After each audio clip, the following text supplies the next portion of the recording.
I'm coming to you with a quick video on some pros and cons and also some tips regarding the hotel that I stayed at, the RIU Cancun Hotel.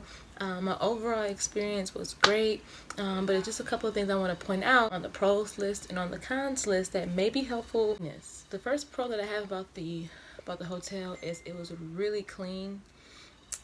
Throughout the hotel, there was someone cleaning all the time, whether it's walking through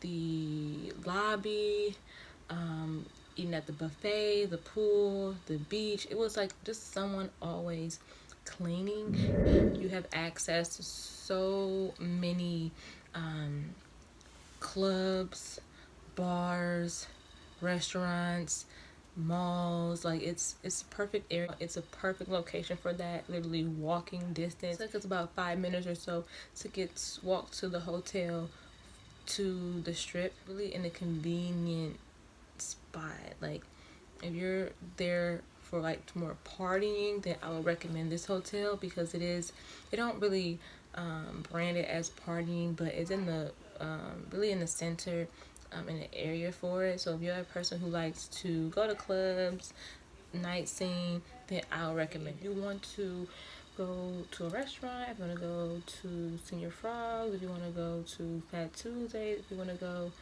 to the mall to get ice cream, you can do all of that. 5 minutes, a 5-minute walk from the hotel. So it's in a really great area. Back it's the buffet.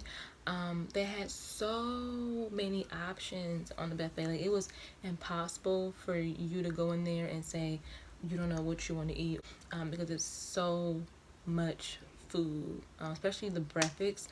The breakfast was my favorite part. They also have options like for vegan, like if you don't eat meat. They treat you with so much respect. Every time I would walk past someone, they would greet me with a smile. Another pro I would have to say is they're really prompt if you have an issue.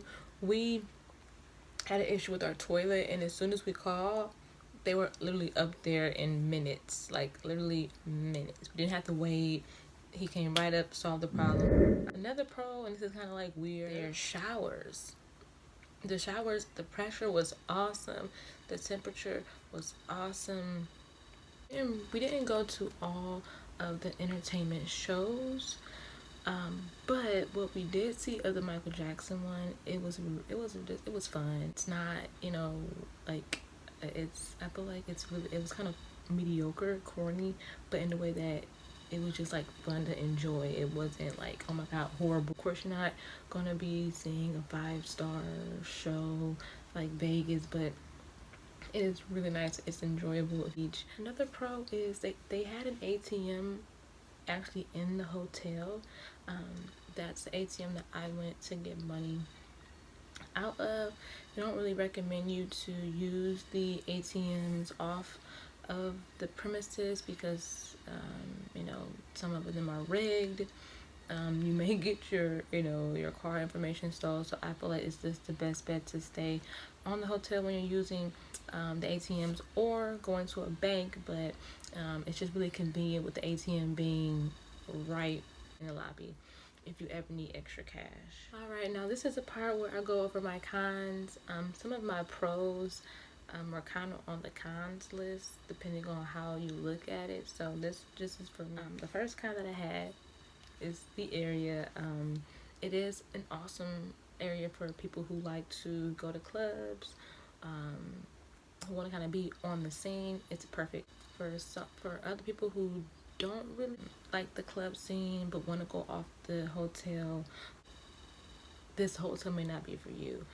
What I actually encountered and went through is when you literally step a foot off of the hotel premises, you will get bombarded with kids coming up to you, asking you to buy their bracelet. We had this young girl who literally begged us for about 20 seconds down the road, like, peso please, peso please, peso please. And I didn't have any like loose pesos on me, so I couldn't just like give her a peso, because once you get off once you step a foot off the property, you will get bombarded. I mean, I feel like it's okay with buying a bracelet, but if you're just not that type of person who is comfortable with someone coming up, and that's one of my cons. There are hotels maybe like 30 minutes from the hotel zone, they're really nice. It's more secluded. So if you are more as of a person, look for more hotels that's away, because that's what you're going to encounter. If you're a nightlife person, you're going to encounter people just bum rushing you, coming up to you, asking you, do you want to get tickets to the club, asking you to buy bracelets. It can be overwhelming, but it wasn't going to stop me from doing, what I really wanted to do. So I would say another con would be their specialty restaurants. We opted to try the steakhouse the first night, and it was, if you're a Ruth Chris, J. Alexander type of person, then the specialty restaurants will not move you. The food was good, but it was not to rave about. When you, like, in your head, when you imagine a steakhouse, you imagine a quality of the food. It definitely wasn't up to par with that, but definitely the food was, eatable. If I'm just using that word, eatable. It was eatable. The food wasn't nasty at the specialty restaurant. We only tried one.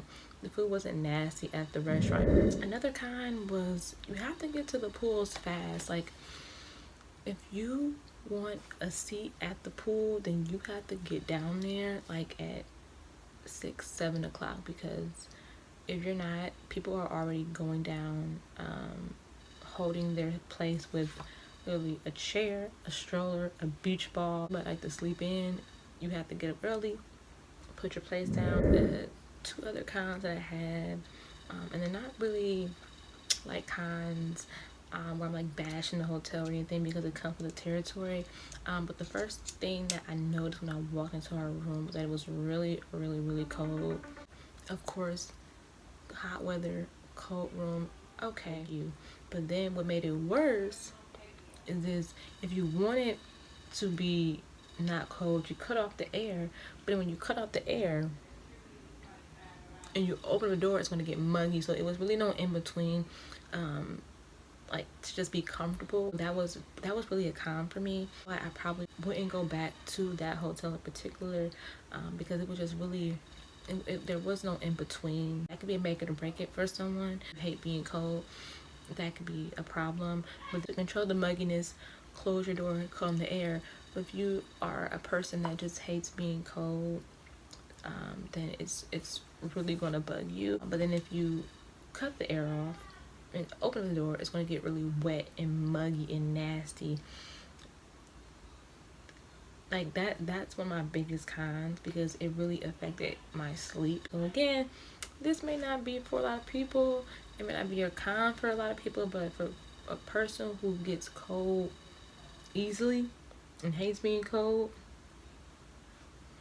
it would be a con for you. Overall, I feel like the RIU Cancun was an awesome hotel. I would rate it probably like a three star. It is not a 5-star hotel. It's definitely 3-star. But you will have fun. You definitely will have fun. Make sure you book excursions, because that's going to make your trip even that much nicer. Get out the hotel, go down the strip, try some authentic Mexican food, talk to the locals. I had some tips that I wrote down, just for like first timers. If you've never been to Mexico, or if you're thinking of going, or if you've been before, maybe you haven't heard these tips, I don't know, is to help you guys. The first tip is to be smart. Don't go looking for trouble, and trouble won't find you in most cases. Know how to handle your liquor. If you know when you get drunk, you act crazy, I wouldn't recommend getting drunk. Because the worst thing that you want to do is get drunk and belligerent in Mexico. You don't want to do that. You don't want to get yourself into any trouble. So please handle your liquor. Treat the locals like you want to be treated. Just because you're in another country that may not be as nice as where you came from, does not mean, you know, that you should show them any less respect. Well, because they work really hard, and without their hard working, you would not enjoy your stay at the hotel. You just wouldn't. So show respect. First timers who may not be comfortable with counting pesos, may not really get it, I would suggest you Google, you know, how to count pesos, even get a calculator. This tip, I really stand by this tip, because some of the people at the flea markets and the stores, they will get off. If you let them get off on you, they will get off on you. Make sure when you may give them a $500 peso, you're getting change back, don't be afraid to pull out your calculator, your peso calculator, converter, whatever, and don't be afraid to pull out that calculator to let them know, like, okay, I don't mind sitting here, you know, making sure I get the right amount of change back, because on I think two or one incident, one of the store clerks in one of the flea markets tried to get off on us with change, but little did she know that we knew how to count pesos. So if you don't know how to count pesos, I highly suggest that you learn, because the worst thing that you want to do is get out to the flea markets, and what you think you're giving them is you may thought that you were giving them 10 pesos or 10 American money, and you're just giving them about $100 in pesos. So really be mindful, and don't be afraid. I'm telling you, don't be afraid to pull out that calculator. Really going to help. That helped me.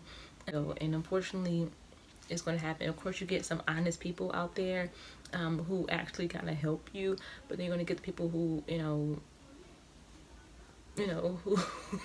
who just want some extra money, so that large extra tip. So really be mindful of that. Surroundings. When we were on the island Isla Mujeres, we had our wristbands on, and one of the person from, I think it was like this jewelry store, came to us, like, oh hey y'all, I work at RIU Cancun, it's my off day, come to my store. And like, I'm like, wait a minute, how did he know? But he just said he worked at the hotel. And then I looked down, I'm like, he got, our hotel from our wristband. So be mindful of who you're talking to and who they say that they might be, because it may not be that person. And of course, he wasn't trying to jip us. He was just trying to get us into his store, but we were not looking for jewelry. So that was an easy way that he could have got us in there. That was like so funny. That was like so. Around this time, there is more seaweed, but every morning I saw the people going out to the beach and literally getting bags of seaweed out, and just getting bags of seaweed off the beach. So that literally can't be a con. Like, it's Mother Nature. You can't stop it. But a pro of that would be them actually trying to manage it, which was really helpful. It honestly made a difference. I wouldn't recommend the hotel to families, because even though I probably seen maybe literally 2 kids the whole time I was there, it's really not a kid-friendly hotel. Like, they don't have a playground. I think that they have, I think I'm 100% correct that they do have a like a little kid like daycare room, but it's really not. It's like a room. So the phone parties, it's really not a kid environment. With all the drinking going around, it's not really kid friendly to me. If you had to bring your kids, then I think it's fine, but it's just not a kid friendly hotel. It's not. It's more so for people of drinking age, and I would say before retirement, kind of that age group. All over again. I also have 2 videos that I'll link here on the side. I'll either link them up here or somewhere on this video of me in Cancun on the first day and the second day. And I will see you in my next video.